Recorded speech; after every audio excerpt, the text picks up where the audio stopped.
యుద్ధం అంటే భయం, అగ్రరాజ్యం అంటే వణుకు. ఇవేవి ఇరాన్ డిక్షనరీలో లేవు. మీ ట్రిక్కులు మా దగ్గర సాగవు మిస్టర్ ట్రంప్.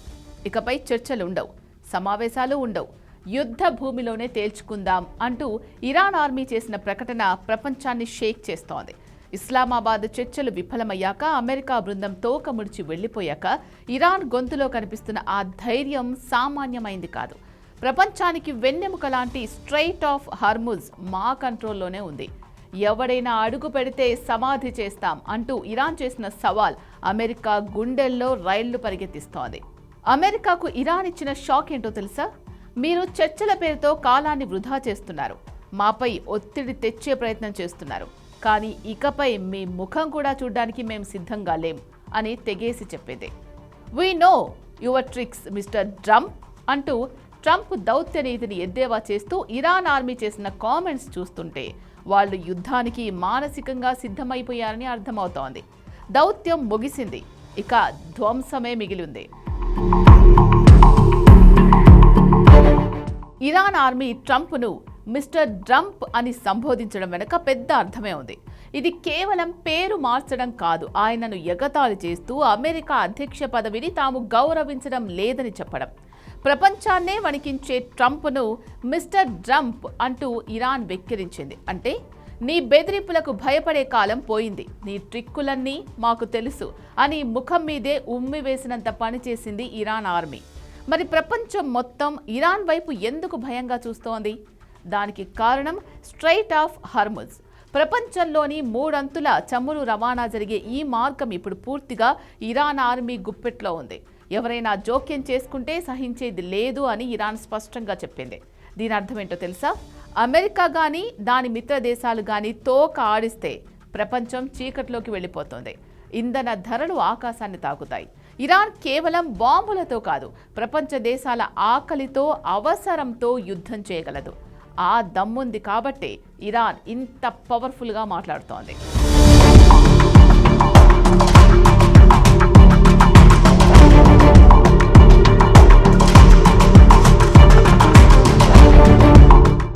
ప్రస్తుతం 14 రోజుల పాటు కాల్పుల విరమణ అమల్లో ఉంది. కానీ ఇది శాంతి కోసం కాదు, తుఫాను ముందు ఉన్న నిశ్శబ్దం మాత్రమే. ఈ 14 రోజుల్లో ఇరాన్ తన క్షిపణులను సిద్ధం చేస్తోంది. తన అండర్ గ్రౌండ్ టనెల్స్ నుంచి డ్రోన్లు మోహరిస్తోంది. ఈ గడువు ముగిసిన మరుక్షణం మధ్యప్రాచ్యంలో అగ్ని ప్రళయం మొదలవబోతోంది. అమెరికా స్థావరాలే లక్ష్యంగా ఇరాన్ తన వ్యూహాలు సిద్ధం చేసుకుంది. చర్చల్లో కూర్చోవడానికి ఇష్టపడని ఇరాన్ ఇక రణరంగంలోనే సమాధానం చెప్పబోతోంది. సాధారణంగా దేశాలు యుద్ధం వద్దు అనుకుంటే చర్చలు జరుపుతాయి. కానీ ఇరాన్ ఇకపై మీటింగ్స్ లేవు అని చెప్పిందంటే వాళ్ళు తుపాకీకి పని చెప్పాలని ఫిక్స్ అయ్యారు. మిసైల్స్ ను రంగంలోకి దించాలని రెడీ అయ్యారు. చర్చల ముసుగులో అమెరికా ఆడే డ్రామాలకు ఇరాన్ ఫుల్ స్టాప్ పెట్టింది. మా సమయాన్ని వృధా చేయకండి, మీ కాన్ఫరెన్స్లు మాకొద్దు అని చెప్పడం ద్వారా ఇరాన్ తన క్షిపణులను పదును పెడుతోంది. ఇది దౌత్యవేత్తల సమయం కాదు, ఇది సైనికుల సమయం అని క్లారిటీ ఇచ్చేసింది. ఈ 14 రోజుల కాల్పుల విరమణను ఇరాన్ శాంతి కోసం వాడుకోవడం లేదు, తన సైన్యాన్ని రీగ్రూప్ చేసుకోవడానికి మరియు సరిహద్దుల్లో భారీ ఎత్తున ఆయుధాలు మోహరించడానికి వాడుకుంటోంది. ఈ 14 రోజులు అమెరికాకు ప్రాణభిక్ష మాత్రమే. ఈ గడువు ముగిసిన మరుక్షణం మధ్యప్రాచ్యంలో రక్తం ఏరులై పారుతుంది. ఇరాన్ తన బంకల నుంచి వేల సంఖ్యలో డ్రోన్లను, క్షిపణులను బయటకు తీసింది. ఏ క్షణమైనా పెను విస్ఫోటనం సంభవించవచ్చు. అమెరికా తన ఆధిపత్యాన్ని ప్రదర్శించాలని చూస్తోంది, కానీ ఇరాన్ తన ఉనికి కోసం పోరాడుతోంది. అమెరికా దగ్గర టెక్నాలజీ ఉండొచ్చు, డబ్బు ఉండొచ్చు, చావడానికైనా సిద్ధమైన వాడిని ఆయుధాలతో భయపెట్టలేరు.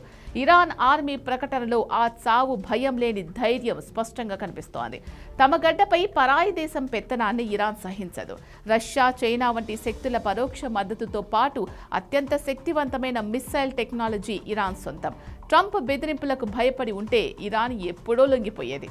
కానీ వాళ్ళు ఎదురు తిరిగారు. మీ ట్రిక్కులు మా దగ్గర సాగవు అని ముఖం మీద చెప్పే మొండితనం ఇరాన్ గొప్పతనం.